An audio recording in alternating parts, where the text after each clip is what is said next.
ॐ विश्वानि देव सवितर्दुरितानि पराशुभ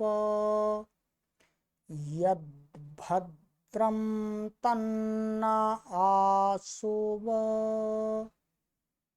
ॐ शांति शांति शांति।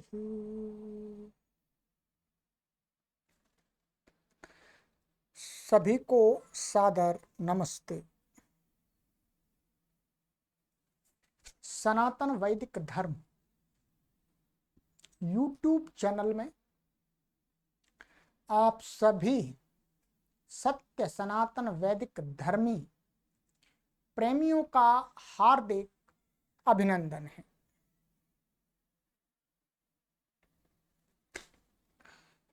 मित्रों, सत्यार्थ प्रकाश स्वाध्याय की श्रृंखला में आज हम आपको कक्षा 3 पढ़ाना आरंभ करें। ठीक है, 2 कक्षाएं आपको हमने पढ़ा दी हैं, जो कक्षाएं भूमिका की थी। भूमिका अर्थात महर्षि दयानंद सरस्वती महाराज ने इस पुस्तक में क्या लिखा है, किस लिए लिखा है इत्यादि उन्होंने अपने ही शब्दों में हमें भूमिका के माध्यम से समझाया है, बहुत ही संक्षिप्त रूप में। इसलिए सभी पाठकों से हम ये निवेदन अवश्य करेंगे कि आप यदि सत्यार्थ प्रकाश अथवा किसी भी पुस्तक का स्वाध्याय करना चाहते हैं, पढ़ना चाहते हैं, तो उसकी भूमिका को आपको सर्वप्रथम अवश्य देखना चाहिए, पढ़ना चाहिए। कोई भी पुस्तक हो, यदि उसके अंदर भूमिका है लेखक की, तो अवश्य हमें पढ़नी चाहिए।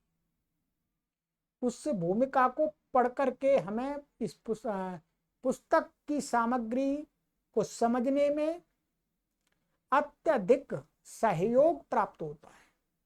ठीक है, इसलिए हमने 2 कक्षाओं में आपको भूमिका पढ़ाई है। अन्यथा हम भूमिका को छोड़ देते, परंतु बिना भूमिका के इस पुस्तक को हम ठीक से आपको समझा नहीं पाते और आप भी समझ नहीं पाते। ठीक है, अब देखिएगा मित्रों, हम परिश्रम कर रहे हैं, इसको पढ़ाना सामान्य बात नहीं है, ध्यान रखेंगे। हम बहुत ही परिश्रम पूर्वक आपको पढ़ा रहे हैं और हम यह चाहते हैं कि हमारा ये परिश्रम सफल हो। ठीक है, हमारा परिश्रम ये सफल हो। और ये हमारा परिश्रम सफल कब होगा? हमारा परिश्रम सफल तब होगा जब हम जिस लक्ष्य को निर्धारित करके इस परिश्रम को कर रहे हैं, यदि वो हमारा लक्ष्य पूर्णता को प्राप्त होता है तो हमारा परिश्रम सफल हो जाएगा। तो अब जान लीजिएगा हमारा लक्ष्य क्या है। हमारा लक्ष्य यह है कि अधिक से अधिक लोग धर्म के विषय में जागरूक बने। क्या छोटा सा लक्ष्य है, अधिक से अधिक लोग धर्म के विषय में जागरूक बने, बस इतना सा हमारा लक्ष्य। तो आप सभी से भी हम इस लक्ष्य की पूर्णता के लिए निवेदन करते हैं कि आप सभी मिलकर के हमारे इस लक्ष्य को पूर्ण करने में अपना योगदान दें, अपना सहयोग दें। ये सहयोग आप कैसे दे सकते हैं? आपको कोई रुपया नहीं देना, पैसा नहीं देना, मनी नहीं देना। ये सहयोग आपको इस रूप में देना है कि आप इन वीडियोज को अधिक से अधिक अपने सोशल मीडिया प्लेटफॉर्म्स पर शेयर करें, अपने मित्रों के साथ में शेयर करें, अपने परिवार के सदस्यों के साथ शेयर करें। हाँ, कोई मना करता है तो उसको शेयर ना करें। बलात् नहीं करना, जबरदस्ती नहीं करना। जबरदस्ती किसी को जागरूक नहीं करना, जगाना नहीं, जबरदस्ती। यदि किसी को सोने की इच्छा है तो उसको सोने दीजिएगा, उसके सोने में बाधा मत बनिएगा, नहीं तो वो क्रोधित हो जाएगा, हमारा नुकसान कर देगा। तो जो जागरूक बनने के इच्छुक हैं उन तक इन कक्षाओं को पहुंचाइएगा। यही आपसे हमारा निवेदन है, यही हम आपसे एक छोटी सी अपेक्षा रखते हैं अपने छोटे से लक्ष्य की पूर्ति के लिए। ठीक है, चलिए यहाँ प्लेलिस्ट में हमने कॉलम बना दिया है सत्यार्थ प्रकाश स्वाध्याय, उस पर क्लिक कीजिएगा और सभी वीडियोज को क्रम से देखिएगा और चैनल को सब्सक्राइब अधिक से अधिक लोगों से कराने में भी सहयोग दीजिएगा। ठीक है, हमारा लक्ष्य है कि हम 1 करोड़ लोगों को जागरूक बना दें धर्म के विषय में, तो हमारा परिश्रम सफल हो जाएगा। इस संसार के अंदर तो कई करोड़ हैं, कई 100 करोड़ हैं, तो 1 करोड़ हम ले रहे हैं उनको जागरूक करने के लिए। ठीक है, आप भी उसी में आ जाएंगे। चलिएगा, तो शेयर करते रहिएगा, लोगों को जोड़ते रहिएगा।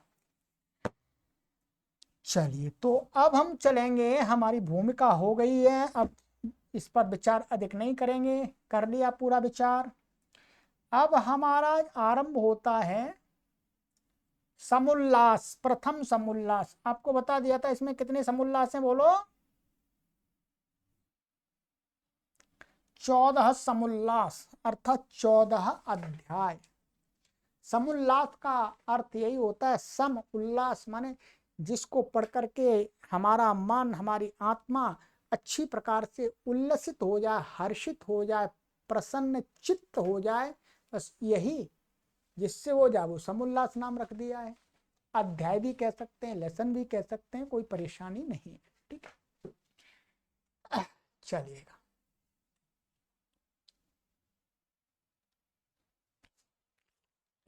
ये प्रथम समुल्लास है, यहाँ लिखा नहीं है। क्यों नहीं लिखा है? क्योंकि ये जो इस पुस्तक का आरंभ का पेज है, मैंने यहाँ से आरंभ हो रहा, तो आरंभ के पेज पर वो लेसन का नाम नहीं लिखते प्राय करके। ठीक है, इसके पीछे लिखा होगा, आप आगे देखेंगे प्रथम समुल्लास। तो ये हमारा प्रथम समुल्लास यहाँ से आरंभ हो रहा है। प्रथम समुल्लास,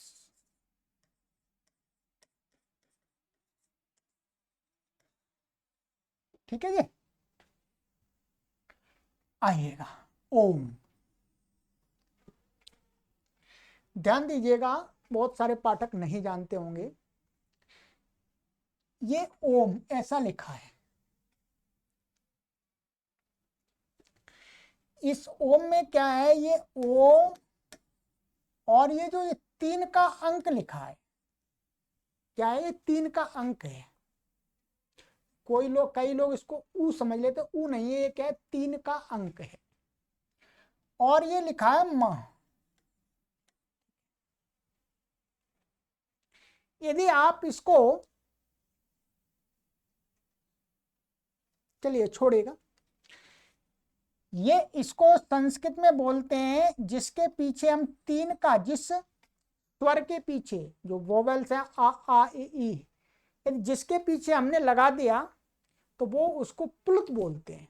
वो 3 मात्रिक का हो जाता है, 3 मात्रिक का, अर्थात उसको जैसे ओम ऐसा हो जाए, ओम। तो वस्तुतः ये क्या है, जो अब ये प्रचलन में लोगों ने डाल दिया है, वस्तुतः ये जो प्लुत किया जाता है, क्या है, ये प्लुत किया जाता है, तो ये क्या है, किसी विशेष स्थान पर किया जाता है, हर जगह नहीं किया जाता। अब क्या हुआ, जो आर्य समाज के लोग हैं, महर्षि दयानंद सरस्वती जी ने ऐसा कहीं लिखा नहीं है, आप कहें कि ये महर्षि दयानंद सरस्वती जी ने ऐसा लिखा है, नहीं, ऐसा उन्होंने नहीं लिखा। वस्तुतः ये ओम यहाँ पर यदि परमात्मा का भी नाम हम ले रहे हैं, क्या परमात्मा का भी हम नाम ले रहे हैं, तो हमें इसको ऐसा लिखना चाहिए, सीधा सीधा ओम, बस। ठीक, यहाँ प्लुत करने की कोई आवश्यकता नहीं है, प्लुत करने वाला कोई यहाँ पर ऐसा व्याकरण का सूत्र भी नहीं है, ध्यान रखेंगे, हम व्याकरण के विद्वान हैं इसलिए आपको बता रहे हैं। ठीक है, परंतु आजकल क्या हो गया, आर्य समाज के जो लोग हैं उनको उतना व्याकरण पता नहीं है, आर्य समाज को, पौराणिकों को भी नहीं पता व्याकरण। व्याकरण तो ये पढ़ते हैं विद्वान लोग, उनको ज्ञात होता है। ठीक है, उसमें आर्य समाज और पौराणिक वाली कोई बात नहीं है। जो व्याकरण पढ़ेगा उसको व्याकरण आएगा। तो यहाँ पर क्या है, सामान्य लोगों ने अब लिखना आरंभ कर दिया। अब कहीं पर भी आप देखेंगे आर्य समाज का मंदिर है, वहां पर भी आपको ऐसा ही ओम दिखाई देगा। परंतु यदि शास्त्र परंपरा से देखें तो ऐसा ओम लिखना सही नहीं। ठीक है, पौराणिक लोग कैसे लिखते हैं ओम, ध्यान रखिएगा, पौराणिक लोग कैसे लिखते हैं, पौराणिक लोग लिखते हैं ऐसे। पौराणिक अर्थात हम तो सभी सबकी बात करेंगे, वो क्या लिखते हैं, ऐसे। ये भी ओम सही नहीं है, ये भी ओम सही नहीं है। ऐसा अक्षर किसी भी लिपि में नहीं है, देवनागरी लिपि का ये अक्षर नहीं है, ध्यान रखेंगे आप। देवनागरी लिपि तो जो अक्षर जानते ही हैं, उसमें ऐसा अक्षर कहीं नहीं मिलेगा। परंतु ये कहां से चल पड़ा है, इसका कोई इतिहास नहीं है, परंतु चल पड़ा है, चल पड़ा है। अब क्या हो गया है, सामान्य जन में ये वाला लोग कहते हैं ये वाला ओम पौराणिक लोगों का है, और ये वाला लोग ओम आर्य समाजियों का है। अब ओम का भी बंटवारा हो गया, ये ठीक बात नहीं है। ओम का बंटवारा कैसे हो सकता है, ओम तो उस परमात्मा का नाम है, उसका बंटवारा नहीं हो सकता। वस्तुतः सही ओम, ठीक है, जहां पर व्याकरण, वेद का व्याकरण अथवा संस्कृत का व्याकरण आपको अनुमति देता है ओम मन प्लुत करने का, वहां तो आप प्लुत कर सकते हैं, परंतु हर जगह आप प्लुत नहीं कर सकते, हर जगह प्लुत नहीं कर सकते। और इसकी तो कोई व्याकरण आपको अनुमति देता ही नहीं है। सही ओम वास्तव में ये वाला क्या है, ये वास्तव में आप देवनागरी लिपि में सही ओम तो ये है। इसी प्रकार से कक्षा चलेगी। ठीक है, ये है एकदम एक्यूरेट, 100% माना 100% एकदम राइट। ठीक है, परंतु इतनी बात कोई समझता नहीं है। जो इस वीडियो को देखेगा, जो कक्षा को पढ़ेगा तो समझ लेगा। ठीक है, परंतु ये लिखा हुआ है, इसमें ऐसा नहीं कि ऐसा लिख दिया तो कोई पाप हो गया, ऐसा भी नहीं है। तो शब्द होता है मुख्य रूप से कहां पर होता है, ध्वनि में होता है। लिपि तो उसको आसान आसान बनाने के लिए होती है। जब आप भाषा विज्ञान पढ़ेंगे, भाषाविदों के जो बुक्स हैं उनको पढ़ेंगे, तब आपको ये बात ज्ञात हो जाए। तो चलिएगा, ये थोड़ा सा मैंने बता दिया का ओम, ये क्या है, परमात्मा को स्मरण कर लिया है, ओम परमपिता परमेश्वर का नाम है। ठीक है, अब यहां पर अथ क्या है, संस्कृत में जो अथ शब्द है, ये एक ऐसा शब्द है, इसके कई अर्थ हैं। ठीक है, जब भी कोई अथ का एक अर्थ होता है आरंभ करना, किसी भी चीज को माने विषय वस्तु को आरंभ करते हैं नई को, तो वहां अथ लगा देते हैं। क्या लगा देते हैं, अथ। तो एक अर्थ का अर्थ होता है, अच्छा अब हम आरंभ कर रहे हैं। क्या आरंभ कर रहे हैं? तो यहां पर आरंभ कर रहे हैं सत्यार्थ प्रकाशः। इस संस्कृत का शब्द है सत्यार्थ प्रकाशम। सत्यार्थ सत्य के अर्थ का प्रकाश, सत्य के अर्थ का प्रकाश अर्थात सत्य के अर्थ को प्रकाश करने वाली विषय वस्तु का आरंभ कर रहे हैं। ठीक है। अर्थ का और भी अर्थ है। आप संस्कृत की डिक्शनरी देखेंगे, उसमें आपको कई अर्थ मिलेंगे। एक अर्थ मंगल भी है।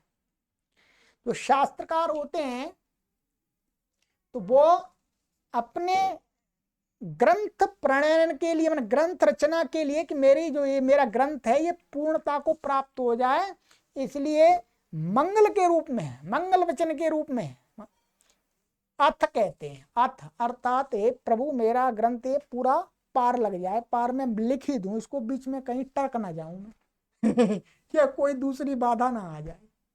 ठीक है। तो अर्थ का अर्थ, परंतु हम यहाँ पर अर्थ का सही अर्थ लेते हैं कि आरंभ करते हैं। ठीक है। क्या आरंभ करते हैं? सत्य के अर्थ को प्रकाश करने वाली विषय वस्तु को। ये महर्षि दयानंद सरस्वती जी कह रहे हैं। अब आइएगा, महर्षि दयानंद सरस्वती जी एक बहुत बड़े वास्तव में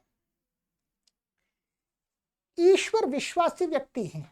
ध्यान रखेंगे कैसे व्यक्ति हैं? ईश्वर विश्वासी।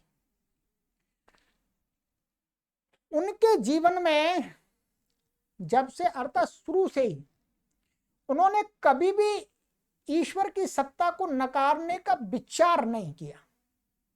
ध्यान रखेंगे, उन्होंने कभी भी अपने जीवन में ईश्वर नहीं है, क्या ईश्वर नहीं है, ऐसा उनके जीवन में, उनके मन में कभी विचार नहीं आया। हाँ, ये विचार अवश्य आया था महर्षि दयानंद सरस्वती जी के मन में कि ईश्वर कैसा है। ठीक है। एक अलग अलग दोनों बातें, ईश्वर कैसा है और ईश्वर नहीं है, दोनों में जमीन आसमान का भेद है। जो व्यक्ति ऐसा कहता है कि ईश्वर कैसा है, फिर उसको जानने के लिए प्रयत्न करता है, अर्थात वो ईश्वर को 100% मानता है। और जो व्यक्ति कहता है ईश्वर नहीं है, तो वो ईश्वर को जानने की चेष्टा ही नहीं करता। तो ऐसे व्यक्ति को क्या कहते हैं? जो ईश्वर नहीं है ऐसा बोलते हैं, उसको मोटी भाषा में कहते हैं नास्तिक। क्या बोलते हैं? नास्तिक। और जो कहता है ईश्वर है परंतु कैसा है अथवा ऐसा है, इस प्रकार का जो विचार करता है उसको बोलते हैं आस्तिक। तो महर्षि दयानंद सरस्वती जी एक बहुत बड़े आस्तिक व्यक्ति हैं, ये ध्यान रखेंगे। आप यहां पढ़ेंगे तब आप इस बात को अनुभव करेंगे, और अनुभव कर ही रहे हैं। हर जगह तो आपको भूमिका के पहले भी उन्होंने लिखा है अत परमात्मने सच्चिदानंदाय नमो नमः लिखा था। तो सबसे पहले तो आपको यदि कहीं से गलत सूचना मिली है, कहीं से आपने गलत सुन लिया है कि महर्षि दयानंद सरस्वती जी ईश्वर को नहीं मानते, तो ये 100% झूठ है। 101% नहीं कहेंगे, 101% तो गलत ही हो जाएगा। 100% झूठ है। 100% सत्य ये है कि महर्षि दयानंद सरस्वती जी एक 100% में आस्तिक थे, ईश्वर को मानने वाले थे, मन से, वचन से और कर्म से। ये ध्यान रखेंगे आप। ठीक है। तो इसलिए अब वो परमात्मा का स्मरण करेंगे। मंत्र अर्थात ये मंत्र नहीं है वास्तव में, ये मैं बता दूंगा क्या है। अनेक लोग पढ़ते हैं सत्यार्थ प्रकाश परंतु उनको ज्ञात नहीं होता। आइएगा, तो सबसे पहले यहाँ पर इन्होंने ये लिखा है संस्कृत का वाक्य, मैं आपको एक बार पढ़ के बताता हूँ और आपको उच्चारण करना भी सिखा दूंगा क्योंकि बहुत अच्छा है ये। ठीक है, ये वस्तुतः ये पूरा क्या है, वेद का मंत्र नहीं है, ये क्या है, उपनिषद का है। क्या, उपनिषद का। कौन से उपनिषद का, अभी आपको दिखाएंगे, आइएगा बोलिएगा। ओम शन्नो मित्रः शं वरुणः शन्नो भवत्वर्यमा शन्न इन्द्रो बृहस्पतिः शन्नो विष्णुरुक्रमः नमो ब्रह्मणे नमस्ते वायो त्वमेव प्रत्यक्षं ब्रह्मासि त्वामेव प्रत्यक्षं ब्रह्म वदिष्यामि ऋतं वदिष्यामि सत्यं वदिष्यामि तन्मामवतु तद्वक्तारमवतु अवतु माम् अवतु वक्तारम्। ओम शांति शांति शांति। ठीक है, ये मंत्र बहुत अच्छा मंत्र है, आप इसको याद कर लीजिएगा, आनंद आता है और इसका अर्थ भी बहुत अच्छा है। ठीक है, यहाँ पर अर्थ नहीं लिखा हुआ, इसका पूरा अर्थ नहीं लिखा हुआ, सत्यार प्रकाश में यहाँ अर्थ नहीं है। ठीक है, यहाँ पर लिखा तो है ये अर्थ, ऐसा लिख दिया ये अर्थ, परंतु ये इसका पूरा अर्थ नहीं है, थोड़ा बहुत छोटे अंश का अर्थ है। ठीक है, तो पहले इसके अर्थ देखते हैं। ये कहाँ का है, मैंने बताया आपको, ये उपनिषद का है। क्या है, उपनिषद का। कौन से उपनिषद का है, आइएगा, मैंने आपके लिए रखा भी है। ये तैत्तिरीय उपनिषद है, आप कहीं पर भी देख लीजिएगा, तैत्तिरीय उपनिषद है ये।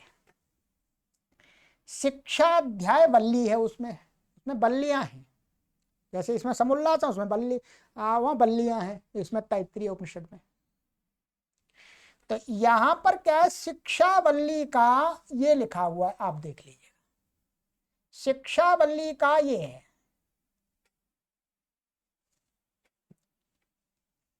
यहां पर ये वही लिखा हुआ है, ओम शन्नो मित्रः शं वरुणः शन्नो भवत्वर्यमा शन्न इंद्रो बृहस्पतिः शन्नो विष्णुरुक्रमः नमो ब्रह्मणे नमस्ते वायो त्वमेव प्रत्यक्षं ब्रह्मासि त्वामेव प्रत्यक्षं ब्रह्म वदिष्यामि ऋतं वदिष्यामि सत्यं वदिष्यामि तन्मामवतो तद्वक्तारमवतो अवतु माम् अवतु वक्तारम्। ओम शांति शांति शांति। ठीक है, चलिएगा अब इसका देखिए शब्दशः भी अर्थ में दिखाऊंगा, और इसका पहले ये देख लीजिएगा, इसका भावार्थ देख लीजिएगा, ये भावार्थ भी लिखा हुआ है। ठीक है, ये भावार्थ इसका क्या है पूरे मंत्र का, देखिएगा, इसको आप स्क्रीनशॉट ले लीजिएगा और कॉपी पर लिख लीजिएगा, और अपने घर में या दीवारों पर कहीं लिखवा भी सकते हैं आप। ठीक है, कहते हैं मित्र वरुण अर्यमा हमारे लिए कल्याणकारी हों, इंद्र बृहस्पति महापराक्रमी विष्णु हमारे लिए कल्याणकारी हों, ब्रह्म को नमस्कार हो, हे वायु तुझे नमस्कार हो, तू मानो प्रत्यक्ष साक्षात ब्रह्म है, मैं तुझे ही प्रत्यक्ष ब्रह्म कहूंगा, ऋत कहूंगा, सत्य कहूंगा। हे वायु रूप प्रत्यक्ष ब्रह्म मेरी रक्षा करो, मुझे उपदेश देने वाले मेरे गुरु की रक्षा करो, मेरी रक्षा करो, ब्रह्म का निर्वचन करने वाले गुरु की रक्षा करो। ये इसका अर्थ है, बहुत सुंदर अर्थ है। ठीक है, देवताओं का आह्वान करके जो ये ऋषि हैं उपनिषद के, वो यहां पर बता रहे हैं शिक्षावल्ली में। ठीक है, परमात्मा से ही प्रार्थना बार बार एक भक्त कर रहा है कि मेरी रक्षा करो, सबकी रक्षा करो, गुरु की रक्षा करो, है जो ब्रह्म का ज्ञान देने वाले गुरु की रक्षा करो। ठीक है, मैं सत्य ही बोलूंगा, मैं झूठ नहीं बोलूंगा, मैं प्रत्यक्ष ब्रह्म ही का मानूंगा, इत्यादि इत्यादि बातें हैं। ठीक है, तो ये इसका अर्थ है। तो ये क्या है, मंगलाचरण के लिए उन्होंने महर्षि दयानंद सरस्वती जी ने शुरू आरंभ में पढ़ा है। देखिएगा, ये इसका शब्दशः अर्थ है। आप इसकी शॉर्ट स्क्रीन ले सकते हैं, ले लीजिएगा, मैं आपको जूम कर दिया मैंने, आप ले लीजिएगा। ठीक है, आपको ये नहीं मिलता है, ले लीजिएगा स्क्रीनशॉट में, और इन जूम कर देता हूँ उसको, ले लीजिएगा। अब लीजिएगा,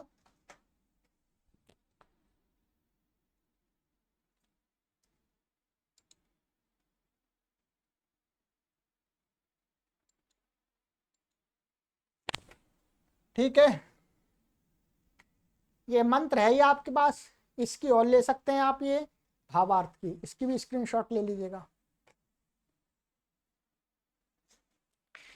चलिएगा, ठीक है, अब इसका आप मैं बता देता हूं इसको शब्दशः इन्होंने अर्थ जो लिखा है। ओम, देखिएगा, वास्तव में सही ओम क्या है, ऐसा है। ओम, हे परमात्मन, शम कल्याणकारी शांतिदायक नः, हमारे लिए, मित्र मित्र, शम कल्याणप्रद, वरुण वरुण, शम नः भवतु अर्यमा, अर्यमा हमारे लिए कल्याणकारी शांतिदाता हूँ। शम नः इंद्र बृहस्पति, इंद्र और बृहस्पति हमारे लिए शांति प्रद हूँ। शम नः विष्णु उरु क्रमः, महापराक्रमी विष्णु हमें शांति दे। नमः ब्रह्मणे, ब्रह्म को नमस्कार। नमः ते वायो, हे वायु तुझे प्रणाम। त्वम एव प्रत्यक्षम ब्रह्म असि, तू ही साक्षात ब्रह्म है। त्वाम एव तुझको ही, प्रत्यक्षम ब्रह्म साक्षात ब्रह्म, वदिष्यामि मैं कहूँगा, उपदेश करूँगा, ऋतम वदिष्यामि, ऋत माने यथार्थ कहूँगा, सत्यम वदिष्यामि सत्य कहूँगा। ठीक है, तत् वह मां मुझे अवतु रक्षा करे, तद वक्तारम अवतु वह वक्ता की रक्षा करे, अवतु मां मेरी रक्षा करे, अवतु वक्तारम वक्ता माने उपदेष्टा की रक्षा करे। ओम, हे परमात्मन, शांति आध्यात्मिक शांति हो, शांति आदि भौतिक शांति हो, शांति आदि दैविक शांति हो, तीनों प्रकार की शांति। अब तीन प्रकार की शांति आज नहीं बात करेंगे, आगे आपको प्रकरण आएगा तब आपको बता देंगे कि आदि दैव आध्यात्मिक शांति क्या होती है, आदि भौतिक क्या होती है, आदि दैविक क्या होती है। इन शब्दों में आज तो लंबा समय इसी में खिंच जाएगा। तो ये क्या है, वहां पर ये परमात्मा से एक प्रार्थना करने वाला मंत्र है। ये परमात्मा आप कैसे हैं, ये सभी परमात्मा के ही नाम है, ध्यान रखेंगे। हे परमात्मा, मित्र हैं आप, वरुण हैं, ठीक है, इंद्र हैं, अर्यमा हैं, ठीक है, विष्णु हैं, ऐसे परमपिता परमेश्वर के लिए मैं नमस्कार करता हूं। और हे वायु रूपी परमात्मा, ये वायु परमात्मा का ही नाम है, इस वायु को नहीं है, ये वायु नहीं है। ठीक, तो यहां परमात्मा से प्रार्थना की है मंत्र में महर्षि दयानंद सरस्वती जी ने कि हे परमपिता परमेश्वर, आप मेरी सब प्रकार से रक्षा कीजिएगा, और मैं सत्य कहूंगा, आपको ही ब्रह्म मानूंगा और किसी को ब्रह्म नहीं मानूंगा। यह संकेत दिया है। ठीक है, चलिएगा, अब महर्षि दयानंद सरस्वती जी महाराज क्या कहते हैं इस पर अब आगे देख लेते हैं। ठीक है, अर्थ ओम, ओम माने मंत्र के वो उसके विषय प्रारंभ में जो कहा है ओम, उसके बारे में बता रहे हैं। यह ओंकार शब्द परमेश्वर का सर्वोत्तम नाम है, क्योंकि इसमें जो आ उ और म तीन अक्षर मिलकर एक ओम समुदाय बना हुआ है। ये ऐसा नहीं बना हुआ, वास्तव में ऐसा बना हुआ है, पर कोई बात नहीं, लिखा है बार बार मैं नहीं काटूंगा। ठीक है, समुदाय बना हुआ है। इस एक नाम से परमेश्वर के बहुत नाम आते हैं। जैसे अकार से विराट अग्नि और विश्वादि, उकार से हिरण्यगर्भ वायु और तेजस आदि, मकार से ईश्वर आदित्य और प्राज्ञादि नामों का वाचक और ग्राहक है। उसका ऐसा ही वेदादि सत्य शास्त्रों में स्पष्ट व्याख्यान किया है कि प्रकरणानुकूल ये सब नाम परमेश्वर ही के हैं। अब ध्यान दिए, इसमें जो आया था विष्णु, इंद्र, वरुण, अर्यमा, मित्र, उसके बारे में थोड़ा सा बताया। कहते हैं कि ओम ये परमपिता परमेश्वर का सर्वोत्तम नाम है, सबसे अच्छा नाम है। इस बात को तो उपनिषद के ऋषि भी जोर जोर से चिल्ला चिल्ला करके कहते हैं कि एतद ओम, इत्येतद ओम, माने ओम।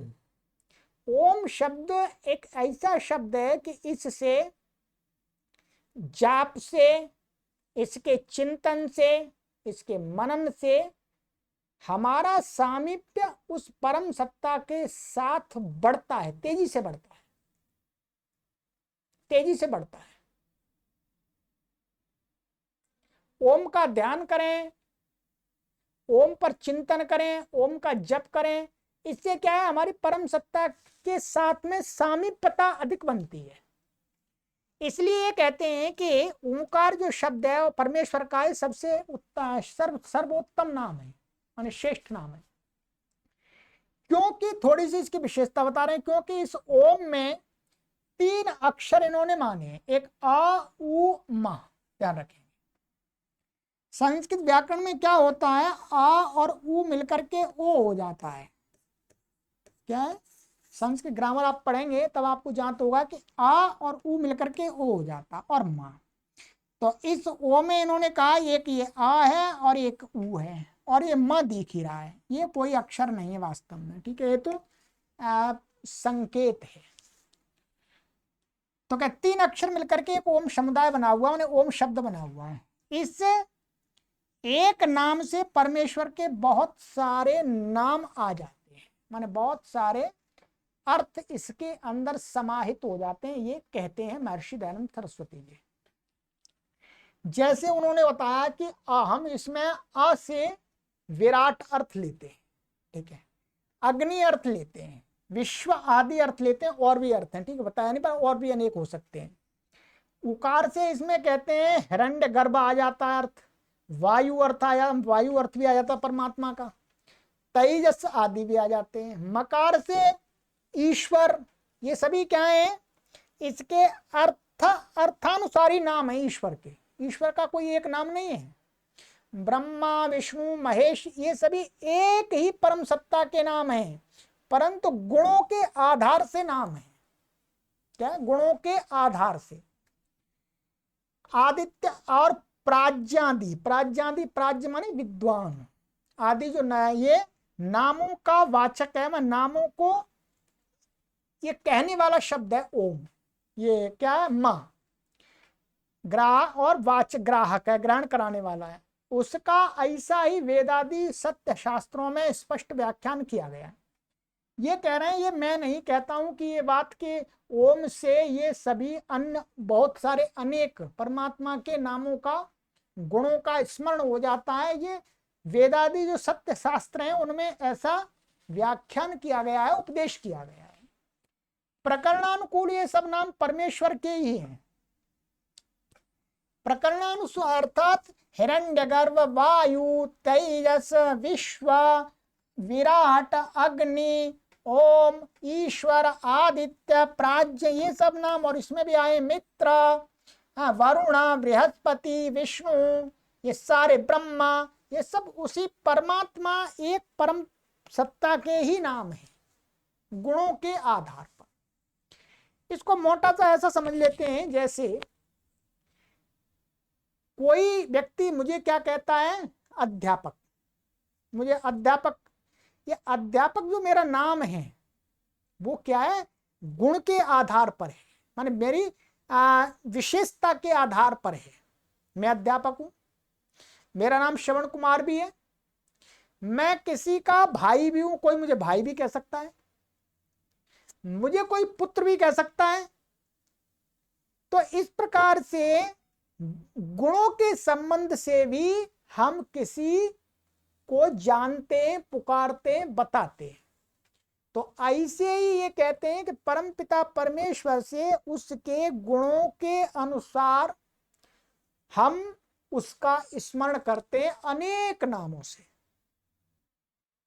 सबसे पहले तो आपको अपने मन में ये ध्यान रखना, स्मरण करना पड़ेगा, बुद्धि में अच्छी प्रकार से स्थापित करना होगा कि परमात्मा का एक नाम नहीं है, परमात्मा के अनेक नाम है। अनेक की कोई संख्या नहीं है, ध्यान रखेंगे, अनेक की कोई संख्या नहीं है। संख्या इसलिए नहीं है क्योंकि परमात्मा के अंदर असंख्य गुण हैं। आप जितने गुणों को जानते हैं उतने गुणों के नाम से उसको कह सकते हैं। तो यही कह रहे हैं कि परमात्मा तो एक ही है पर नाम अनेक है। उसी ओम जो परम सत्ता है उसी को विराट आदि कहा गया है। और उसमें भी जो ये ओम शब्द है, ओम शब्द को सर्वश्रेष्ठ नाम माना है ईश्वर का, क्योंकि इससे अधिक नामों का ग्रहण हो रहा है, अनेक गुणों का वाचक है ओम। ठीक है, व्याकरण में जाएंगे तो ये आप फिर वहां पर अब धातु से बना हुआ है। ठीक है, उतना तो व्याकरण में आपको नहीं ले जा सकते। ठीक, चलिएगा, ये हो गया, इसमें कोई कठिन बात नहीं है। अब ये प्रश्न उठाते हैं। ठीक है, तो हम प्रश्न की कक्षा आज करें या आज बड़ी हो जाएगी, अब अधिक हो जाएगा। ठीक है, तो आज हम इतना ही ध्यान लेते हैं कि इस मंत्र को हमने आपको अर्थ बता दिया है। ठीक है, और ये जो पढ़ा हुआ इसको मैंने शब्द से आपको समझा दिया। ठीक है, यही बताया परमात्मा, इस ये ओम है। ओम के बारे में आप इतना जरूर मानिएगा कि हर जगह आप ओम अधिकतर ऐसे लिखिएगा। ये वस्तुतः देवनागरी लिपि के ही अक्षर हैं। ये वाला जो ओम है ये किसी लिपि का अक्षर नहीं है, और ये वाला जो ओम आप लिख रहे हैं ये हर जगह प्लुत नहीं होता है। ये किसी विशेष अवस्था में, जहाँ पर व्याकरण के सूत्र आदि हमें बताते हैं कि कहाँ पर करना है, वहाँ होता है, हर जगह नहीं होता है। इसलिए आपको इतना तो मन में, इसको अपनी परंपरा को शुद्ध रखने के लिए आपको ऐसा ओम लिखना चाहिए अधिकतर। जहाँ पर व्याकरण की नियम के अनुसार जहाँ ओम प्लुत किया जाता है, ये इसको प्लुत बोलते हैं, इसके पीछे 3 लगा देते हैं। ठीक है, जैसे इसके पीछे मानिएगा आ है, इसके पीछे 3 लगा दिया तो ये प्लुत हो गया। प्लुत का मतलब हो गया सबसे बड़ा आ। इसको कैसे बोलेंगे? जैसे जो एक मात्रा का अ बोलते आ, 2 मात्रा वाले को कैसे बोलते आ, और फिर 3 मात्रा का आ। अब आप देखेंगे हम इसको क्या बोलते हैं, ओम। ओम बोल देते हैं, ओम। तो ओम में जो ओ है वो 2 मात्रक बोला जा रहा है।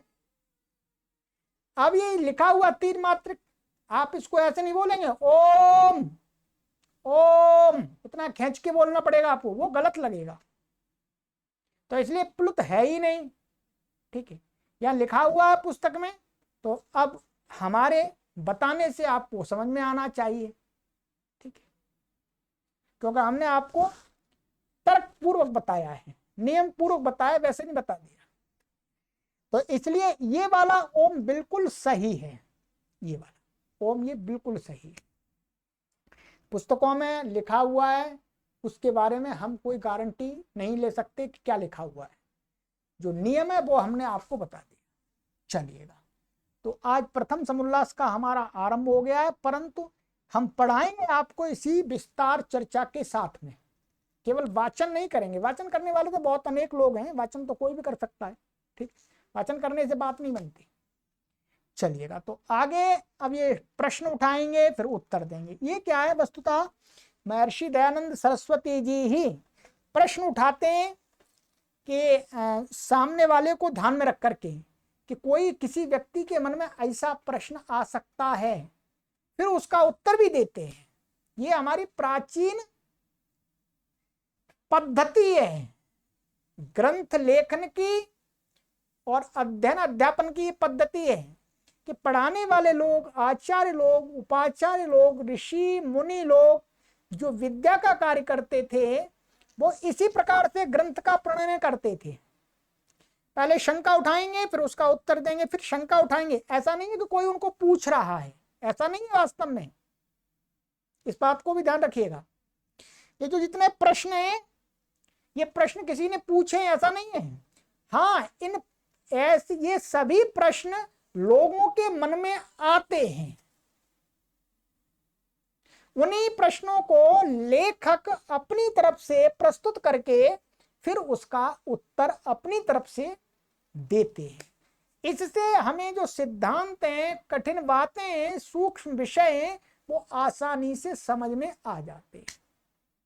वर्तमान में ये परंपरा अभी नहीं है ग्रंथ लेखन की। अभी परंपरा तो ये सीधे सीधे लिखते जाना, तो वो ग्रंथ कठिन हो जाता है। चलिएगा, ये परंपरा हमारी जो प्राचीन परंपरा, वो सरल परंपरा।